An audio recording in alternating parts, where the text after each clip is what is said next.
Swag.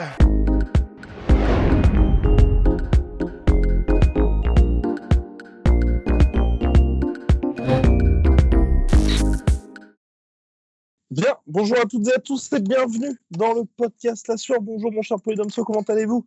Très bien, Eh bah très, formidable, très bien. ça fait grandement plaisir. On va parler d'Anthony Joshua Tyson Fury qui se sont rencontrés à Marbella, tous les deux. Rendez-vous compte un petit peu. Et puis ce combat-là, donc les deux parties sont tombées d'accord pour un accord de 2 combats, évidemment dans la boxe au cas où il y a un des géants qui tomberait. Est-ce que déjà ça, c'est un petit peu louche le fait qu'il... Enfin, moi ça me surprend toujours que tu vois, il y ait un accord avant même, alors que les deux doivent quand même avoir un combat entre-temps. Que Joshua doit combattre Pulev Pulev, a priori, et que et Fury doit combattre Wilder a Wilder. priori. Oui, bon, c'est vrai que c'est étonnant parce que on sait tous que si jamais l'un des deux vient à perdre, il y aurait peu de chances que le combat soit maintenu. Il y aurait toujours une échappatoire, mais à mon avis, faut plus le voir comme une préemption, quoi, une option. On prépare le truc et si C'est jamais ça. tout va bien, bah ça se fera. Enfin, c'est de la négociation contractuelle, même si là pour le coup c'est acté, mais c'est vraiment ça. On négocie pas à pas et en fait on marque à chaque fois, à chaque étape de négociation par un accord. Comme ça, on est un peu plus blindé. Mais effectivement, je doute, comme toi, je pense que si jamais l'un des deux venait à perdre, le combat aurait moins de pertinence. Ouais.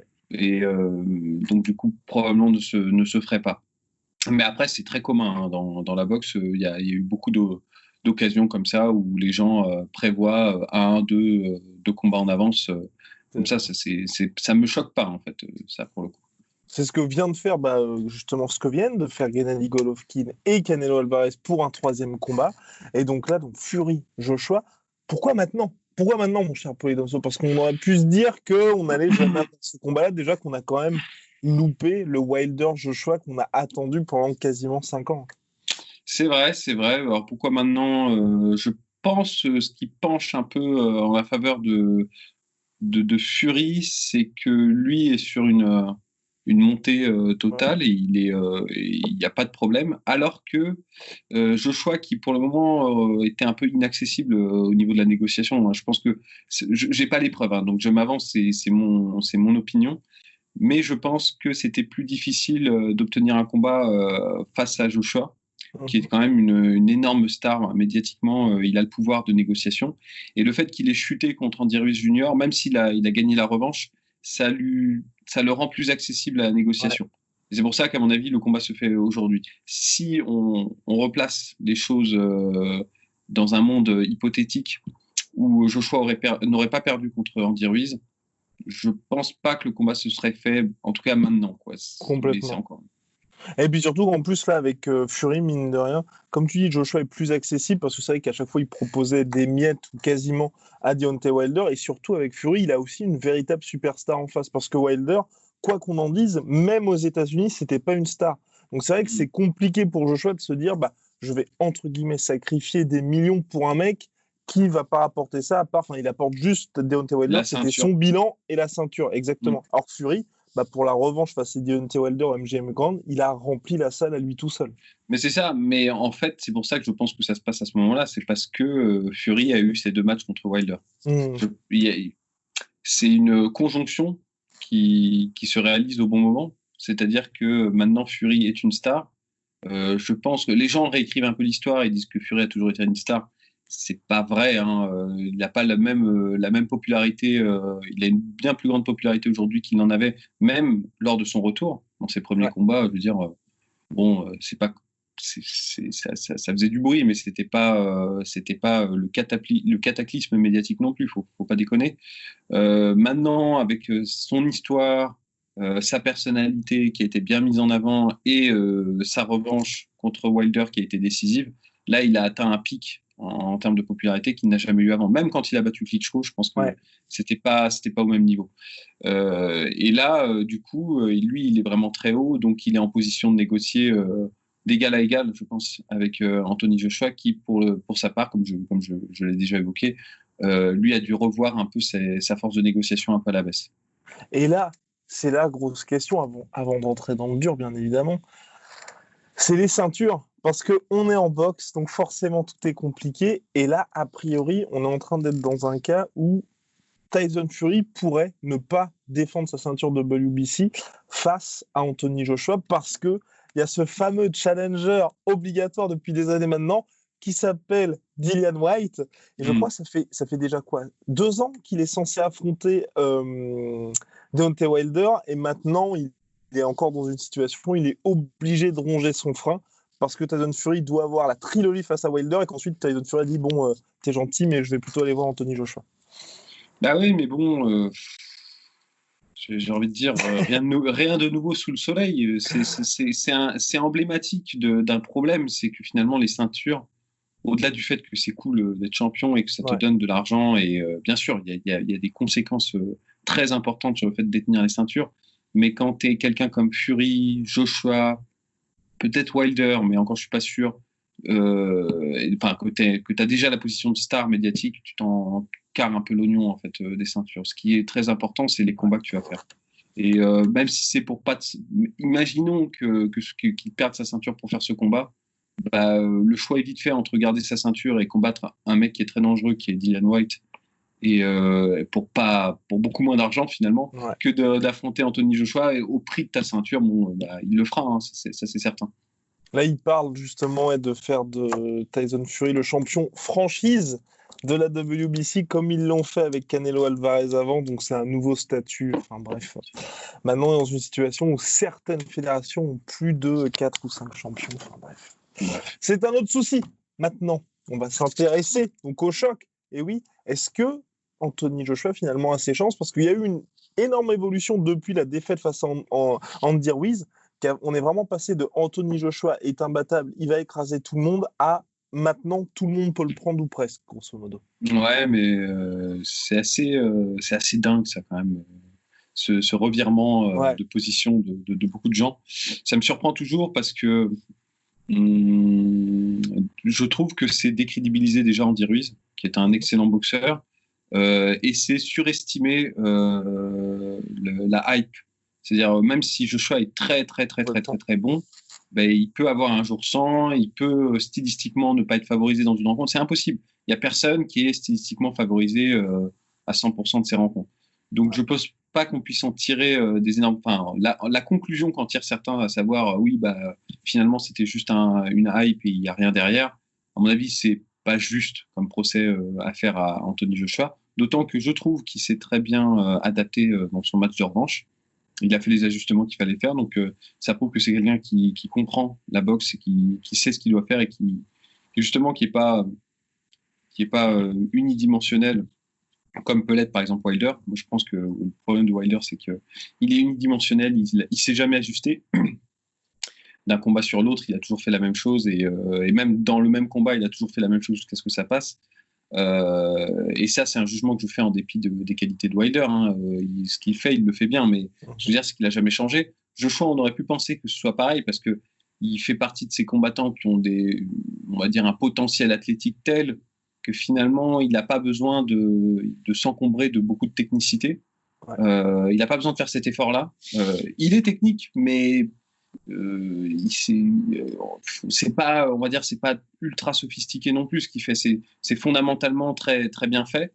Mais justement, moi, j'ai été surpris par le fait qu'il soit capable, malgré son potentiel athlétique, malgré le fait qu'il est capable de mettre KO quasiment tout le monde, qu'il a été capable justement de prendre du recul sur sa défaite contre Andy Ruiz, de pas se dire, bah non, c'est juste un coup de malchance, j'avais pris un KO en sparring, j'étais stressé parce que c'était mon premier combat aussi. Hein.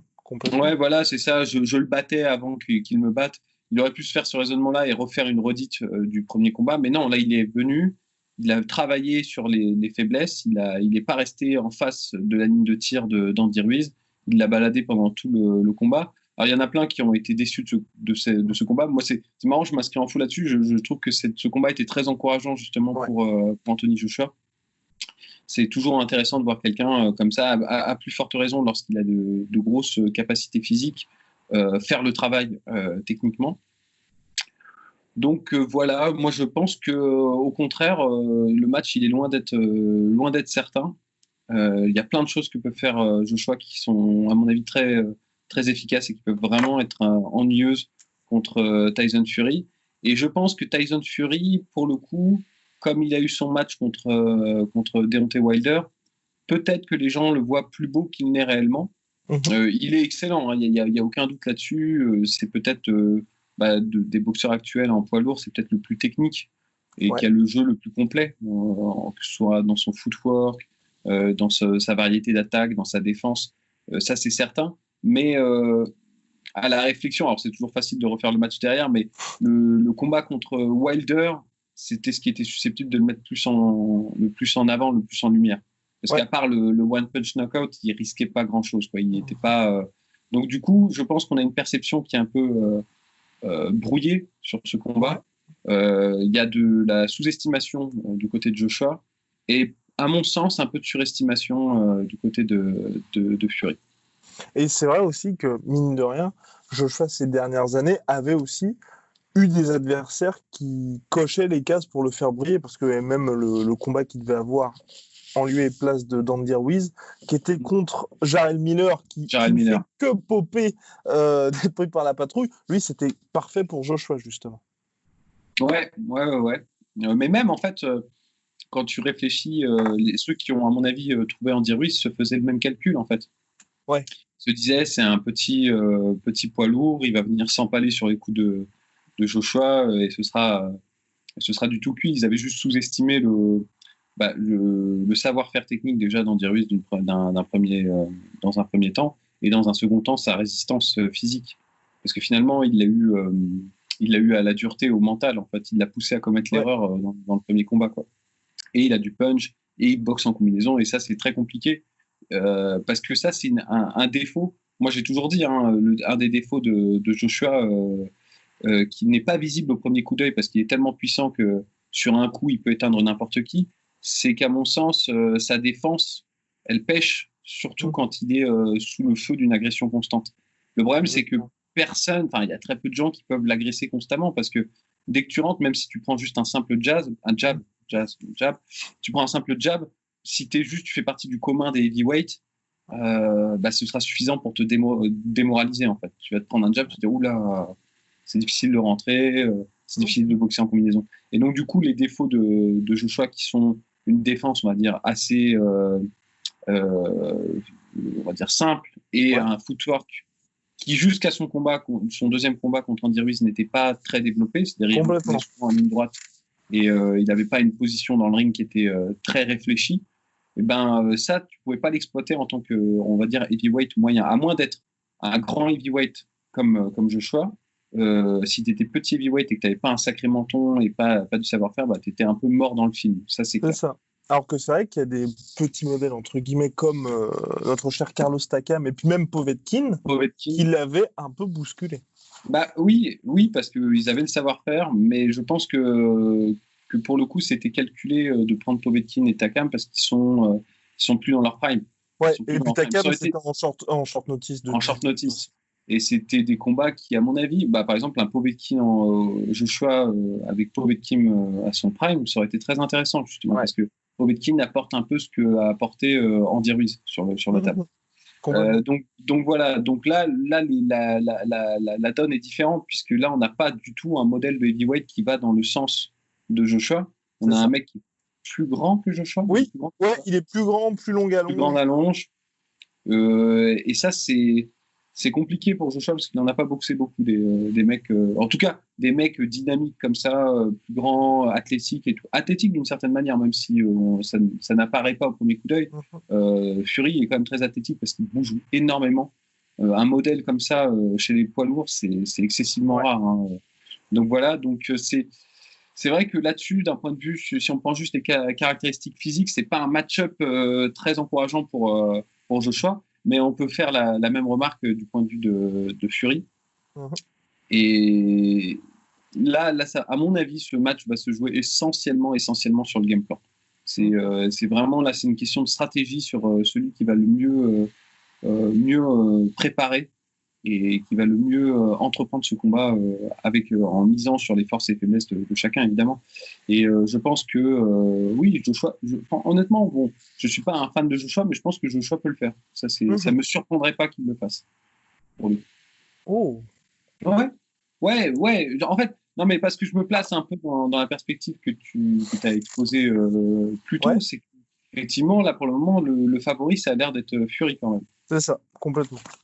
Et c'est vrai qu'on peut comprendre, parce que Fury, ce qu'il montre dans le ring, c'est juste, c'est magique, quoi. C'est magnifique. C'est très rare de voir des poids lourds comme ça. Mais, ouais, je vais me répéter là, mais j'ai pas envie de me répéter, mais genre, il faut pas décrédibiliser non plus Joshua, enfin trop, quoi. Ça, c'est clair. Et donc, et donc, niveau game plan, comment on pourrait approcher le combat, notre cher Anthony Joshua? Ben, moi, je pense que Joshua il aurait tort d'essayer d'être plus malin que Fury. On a vu que Joshua, même si bon, il évolue constamment, mais on a vu que dans une bataille de distance contre quelqu'un qui est aussi grand que lui et qui est au moins aussi technique, voire plus technique que lui, c'était pas lui le gagnant. Moi, je pense, bon, les juges ne pensaient pas de la même manière que moi, mais que dans son combat contre Klitschko, c'était un Klitschko qui était au top, hein, même il avait quel âge, 40 ans, je sais plus quel âge il avait. Ouais, il avait moins de 40 ans, il avait un peu moins de 40 ans, mais ouais, c'était top Klitschko encore. Mais c'était top Klitschko et bah, à distance, moi je trouve que il menait au point. Je trouve que Klitschko dictait le combat et qui gérait un peu mieux. Alors les frappes les plus lourdes étaient bien sûr du côté de Joshua, mais je pense que si Klitschko avait fait le travail Ah comme oui, ça pardon, pendant tout le combat, je croyais que tu parlais de Klitschko contre Fury. Non, il avait plus de 40 ans, Klitschko, oui. ouais, bien sûr, ouais, ouais, ce dont je me souvenais. Eh bien, et donc je pense que à plus forte raison, il serait pas capable de battre en outboxant. Ouais. Il peut pas faire ça. Je pense pas qu'il va outboxer Fury. D'ailleurs, je pense pas qu'il y ait un boxeur poids lourd actuel qui peut faire ça, qui puisse Non, faire non, ça. non. Surtout qu'en Donc il plus, là, reste. il pourrait pas se reposer sur ses qualités physiques supérieures à ce qui se passe d'habitude, quoi. Bah non, et en plus, ça va être, à mon avis, très troublant de rencontrer un adversaire qui sait bien boxer, bien se déplacer et qui a la même taille que lui. Je pense que ça va lui faire drôle au début. Ouais. Pas forcément lui faire mal, mais je pense qu'il va être frustré Mmh. par la vitesse et par la technicité, tout simplement, de Fury.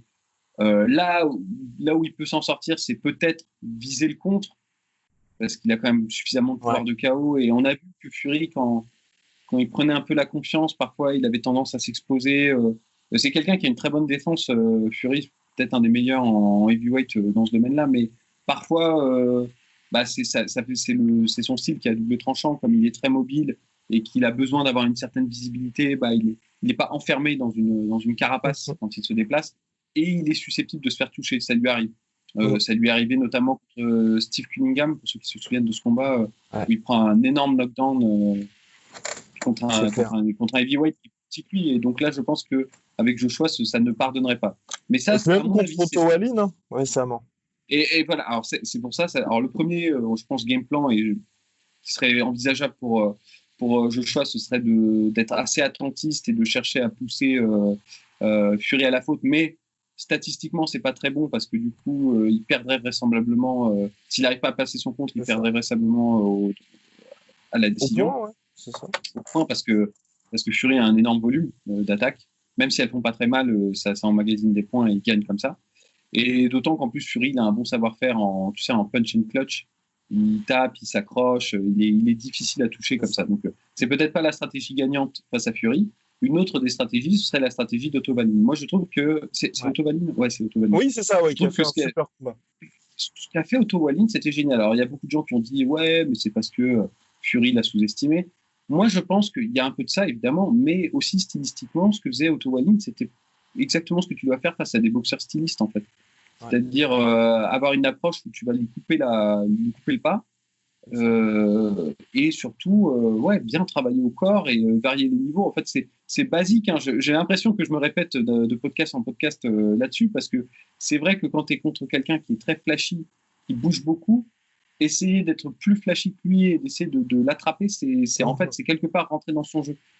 Et avoir une stratégie un peu plus de travail de sape, quitte à perdre les premiers rounds, c'est peut-être ce qu'il faut faire. Et je pense qu'en plus de ça, Joshua, il sait le faire, ça. On l'a vu notamment contre Povetkin. Il savait varier les niveaux. Il l'a fatigué comme ça et il l'a mis KO comme ça. Et je pense qu'il serait vraiment capable de le faire. Et je pense que des coups, des directs au corps et des enchaînements de crochets au corps contre un Fury, c'est exactement ce qu'il faut faire. Donc, ouais, c'est la stratégie que je pense qui pourrait s'avérer payante pour Joshua, parce que je pense que Joshua va être l'agresseur. Je pense pas que ce sera Tyson Fury l'agresseur. Mhm. Je pensais pas que ça allait être Tyson Fury l'agresseur contre Oui, Deontay mais Wilder. personne ne pensait ça. Personne ne Peut-être je peux pensait me ça. tromper, peut-être, mais d'autant que ça, ce serait un match-up possible pour Fury, parce que je Ouais. pense que même s'il a fait une bonne performance contre Andy Ruiz Ouais, Jr. le ouais. deuxième combat, c'est parce qu'Andy Ruiz il fait combien 1m88, c'est ça je crois que c'est ça. Ouais. Mais il serait tout à fait capable d'agresser aussi Joshua. Il pourrait le faire et je pense que ce serait compliqué pour Joshua parce que même si, comme je le dis, même il fait des progrès, ça reste encore une de ses failles, quoi. Complètement. Néanmoins, pour Joshua, moi je pense que c'est ça le game plan. Le game plan, c'est vraiment viser la guerre d'attrition, mais pas guerre d'attrition, je vais gagner au point. Guerre d'attrition, je te diminue pour porter les stockades à la fin. Moi, je pense qu'il en est largement capable. Moi, je pense qu'il en est capable. Et pour notre cher Tyson Fury qui, pour l'instant, dans les premières déclarations, il a l'air d'être reparti pour faire comme ce qu'il a fait face à Deontay Wilder, en expliquant que justement Joshua avait beaucoup de mal avec les déplacements et face au boxeur qui mettait la pression. On a vu contre Deontay Wilder pour le deuxième combat qu'effectivement il ne rigolait pas là-dessus. Alors est-ce que là, c'est encore de la provoque ou ça peut être véritablement sa stratégie? Honnêtement, ça peut être un game plan.